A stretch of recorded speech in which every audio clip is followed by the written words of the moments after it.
Welcome to Wealth Rise. Today, we are going to completely demystify the exact strategies you need to actually protect and build intergenerational wealth. Look, if you've been relying purely on a traditional bank account to secure your financial future, well, you might be playing a losing game without even realizing it. In this explainer, we're going to take a really close look at 6 specific assets that give you a safer and honestly a much more powerful alternative to just hoarding cash. You know, one of the biggest illusions in modern personal finance is that our money is truly growing just because the balance in our savings account ticks up a few cents every month. But the reality, while your money might be growing in number thanks to a tiny bit of interest, it certainly doesn't grow in value or in actual real-world purchasing power. I mean, with inflation historically soaring through the roof and bank interest rates lagging painfully behind, keeping your cash sitting idle in a bank is literally burning a hole right in your pocket. Okay, let's dive into this. Here is our roadmap to stop that wealth erosion. We'll cover the illusion of bank cash, precious metals and commodities, safe havens and sovereign debt, value stocks and real estate, and finally, the incredible power of collectibles. Starting with Section 1, the illusion of bank cash, why the dollar is melting. Right, so to really understand wealth protection, we first have to grasp the fundamental flaw of modern money. A major reason anything is considered valuable is its ability to store value for the future, right? Well, fiat cash faces a massive problem, and that is unlimited printing. Governments today are just printing more and more money to finance their deficits.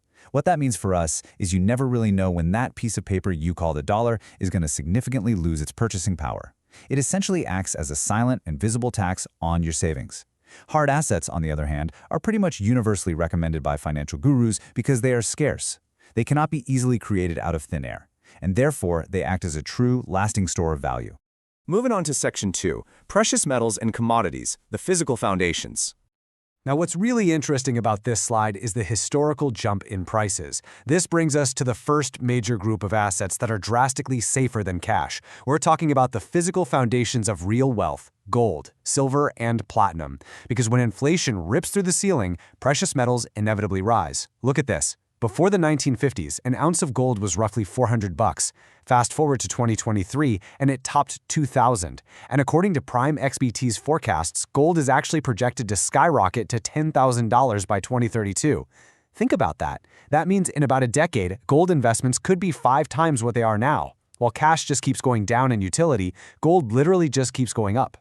But hey, I know exactly what you're thinking. I don't have a high-security vault in my basement to store gold bars. Well, the good news is you absolutely don't need one. Everyday retail investors like us can easily gain exposure to gold through gold ETFs. These are highly affordable investment vehicles that track the price movements of gold so you get the exact same returns without the massive headache of physically buying, transporting, or securing heavy metals.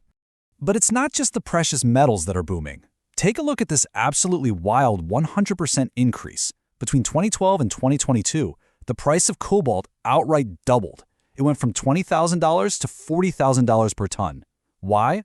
Because the demand absolutely skyrocketed due to its crucial use in producing batteries for electric vehicles. Elements like silver, nickel, and copper possess natural properties that just can't be easily replicated, which pretty much guarantees they remain in high demand. Now, of course, just like gold, regular people can't physically buy and store tons of raw nickel or copper in their garage. I mean, that would be ridiculous. So, how do you take action? Well, you can invest directly in the stocks of the mining companies themselves, like Rio Tinto, for example. Alternatively, you can look into mining-focused mutual funds to spread your risk out a bit. Or, if you're a more advanced investor, you can utilize derivatives like futures and options. These are all phenomenal, practical ways to gain portfolio exposure to raw commodities. All right, Section 3, safe havens and sovereign debt, geopolitical stability. So in a world built entirely on fiat currencies, where, remember, no currency is actually backed by physical gold anymore, geopolitical stability becomes your absolute best anchor. Switzerland, for instance, has one of the world's strongest economic systems and a remarkably stable geopolitical environment. And this brilliantly illustrates what happens during a panic. During the 2008 global financial crisis, the 2009 Eurozone debt crisis, and the 2023 Russia-Ukraine sanctions, massive, sizable funds instinctively fled from unstable countries straight over to Switzerland. They did this specifically to prevent wealth erosion caused by sudden currency depreciation. Because of this massive flight to safety, demand for the Swiss franc routinely soars during a crisis. Just check this out. In early 2023, just one single Swiss franc fetched 1.1074 US dollars. Holders of this safe haven asset literally saw their wealth multiply overnight compared to holding the dollar. Superior currencies like the Swiss franc, the British pound, and the Chinese yuan act as a fantastic store of value.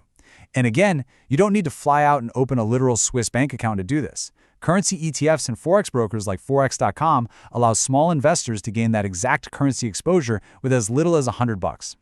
But what about the dollar itself? Have you ever actually noticed the phrase, "This note is legal tender," printed on a dollar bill? Well, since President Nixon abolished the gold standard way back in 1971, our money is literally only as valuable as the government backing it. And this brings us to a really important concept, the sovereign guarantee. It simply means the currency is backed by the full faith and credit of a stable government. The key takeaway you need to remember here is that a government is always the absolute last entity to default. If a strong government defaults, the whole nation defaults, and they will do everything in their power to prevent that from happening. And because of this sovereign guarantee, investing in government securities is incredibly stable.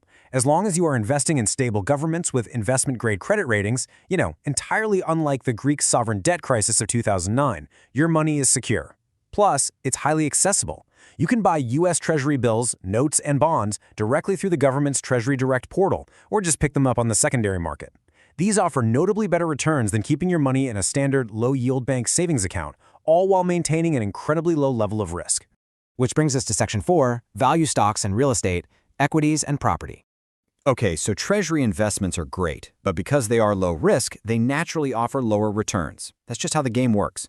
If you want to outpace inflation significantly, you need equities. But, and this is a big but, not all stocks are created equal.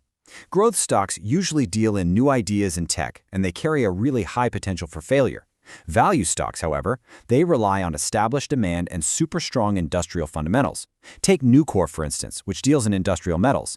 They are far less risky because the world fundamentally needs what they produce, period, and they typically provide a much safer haven for your capital through stable, reliable dividends. However, let's be real. Researching the complex fundamentals of every single value stock out there can be utterly exhausting and pretty cumbersome for the average investor. That's exactly why financial experts often point to dividend-focused mutual funds instead. The Vanguard High Dividend Yield Index Fund, for example, has a very stable dividend-paying history. It acts as a highly affordable, highly simplified investment vehicle for retail investors who just want to capture that value stock stability without doing a ton of homework. So, the crucial point is that you need assets that inherently resist depreciation, and that brings us to the oldest asset in the book, land. Accountants view land as a non-depreciating asset for one very valid reason: it is strictly scarce. As the human population keeps growing, the demand for land for homes, schools, and agriculture literally never falls. In fact, a recent Bloomberg study shows that housing prices outright tripled between 1992 and the 2020s, completely absorbing the hit from the 2008 housing bubble.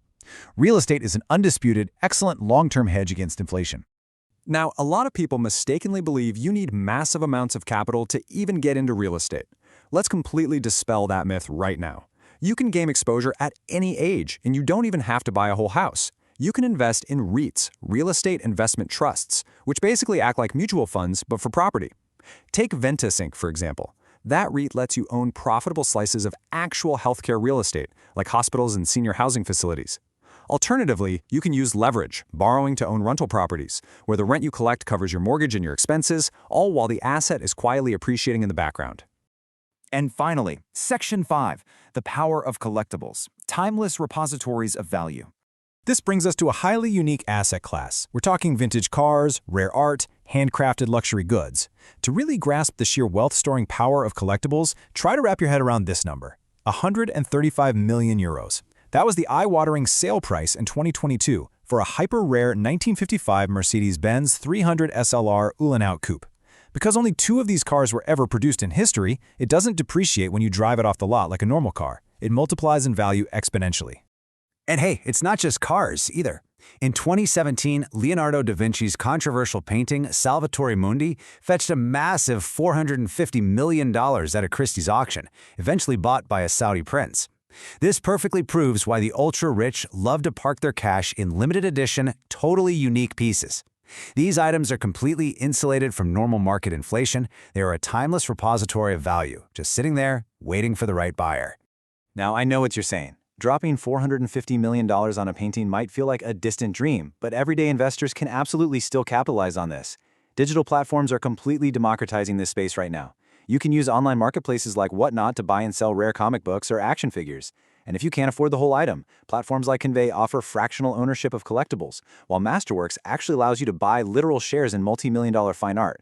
It's amazing. You get to own a piece of the pie without buying the whole bakery. So we've covered a lot today. We went through precious metals, industrial commodities, safe haven currencies, sovereign debt, value equities, real estate, and rare collectibles. All of these are demonstrably safer, far more productive homes for your wealth than a stagnant, boring bank account. So I'm going to leave you with this provocative question to ponder.